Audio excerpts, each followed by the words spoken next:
বাংলাদেশের অন্তর্বর্তীকালীন সরকারের বর্তমান স্বরাষ্ট্র উপদেষ্টা যিনি আহ, কি বলবো যে উনার যে ক্ষমতা এবং উনার যে পরিচয় সেটা উনার এক বক্তব্যে স্পষ্ট হয়েছে। তিনি তার বক্তব্যে বলেছেন যে দেশে এবার দুর্গাপূজায় 793টা মন্দিরে অসুরদের মুখে দাড়ি ছিল এবং ইতিমধ্যে নাকি কেন এই দাড়ি রাখা হয়েছে বা এর পেছনে কারা ইন্ধন দিয়েছে সেটা নিয়ে নাকি একটা তদন্ত কমিটি তারা গঠন করেছে। তো এই জায়গা থেকে একটা প্রথম প্রশ্ন যে আমরা অসুর কিভাবে তৈরি করব, আমরা আমাদের দুর্গাপূজা কিভাবে করব, আমরা আমাদের ধর্মীয় ব্যবস্থা আমরা কিভাবে পালন করব, আমাদের মন্দিরগুলো তাদের মূর্তি বা প্রতিমাগুলোকে কিভাবে সাজাবে, সেটা কি স্বরাষ্ট্র উপদেষ্টা নির্ধারণ করবে? ২ নম্বর কথা হলো যে দেশে প্রতিনিয়ত বাংলাদেশের সংখ্যালঘুদের উপর ভয়ঙ্করভাবে নির্যাতন হচ্ছে।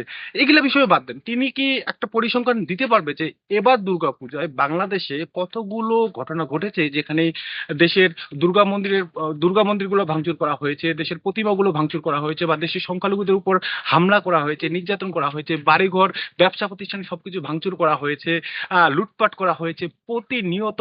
এই যে ময়মনসিংহে যে গারো একটা কিশোরীকে ধর্ষণ করা হলো বা প্রতিনিয়ত যে মানে গলা কাটা লাশ উদ্ধার করা হচ্ছে, তথাকথিত ধর্মীয় অবমাননার অভিযোগ তুলে এনে সেই রংপুরের গঙ্গাচড়া, তারপরে হচ্ছে লালমনিরহাটের সেই পরেশচন্দ্রশীল, বিষ্ণুচন্দ্রশীল, যশোরের অভয়নগর এবং 5 আগস্টের পরে এত শত হাজার হাজার সংখ্যালঘু নির্যাতনের ঘটনা ঘটলো।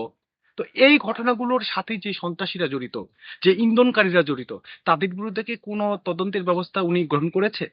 মানে অ্যাকচুয়ালি যদি স্পষ্টভাবে বলতে হয় যে অন্তত স্বরাষ্ট্র উপদেষ্টার কাছ থেকে এরকম মানে হাস্যরসাত্মকপূর্ণ মানে জগা খিচুড়ি এবং প্রলাপ বাংলাদেশের জনগণ প্রত্যাশা করে না। উনারা পড়ে আছে অসুরের মুখে দাড়ি কেন? ভাই, অসুরের মুখে দাড়ি থাকলেই কি সেটা কোনো বিশেষ ধর্মকে মানে বুঝায়? এটা কি কোথাও লেখা আছে যে দাড়ি থাকা মানে এটা অমুক ধর্মকে বোঝাচ্ছে? মানে একজন স্বরাষ্ট্র উপদেষ্টা তিনি এই ধরনের মন্তব্য কিভাবে পোষণ করেন?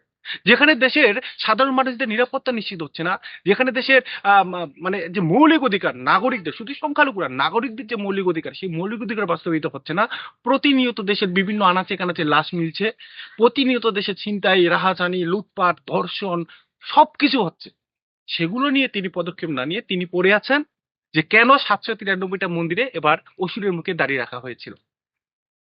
ঠাকুরগাঁয়ে অসুরের মুখে দাড়ি, এই ইস্যুটাকে কেন্দ্র করে অষ্টমীর দিন যেভাবে প্রতিমা বা মূর্তি ভাঙচুর করা হয়েছে, এটা সরাসরি ধর্মীয় অবমাননার সামিল।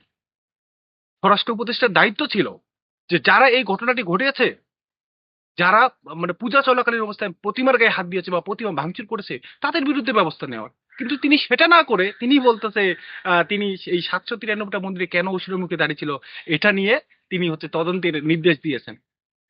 অন্তত স্বরাষ্ট্র উপদেষ্টার কাছ থেকে এরকম মানে হাস্যরসাত্মকপূর্ণ মানে জগা খিচুড়ি এবং প্রলাপ বাংলাদেশের জনগণ প্রত্যাশা করে না।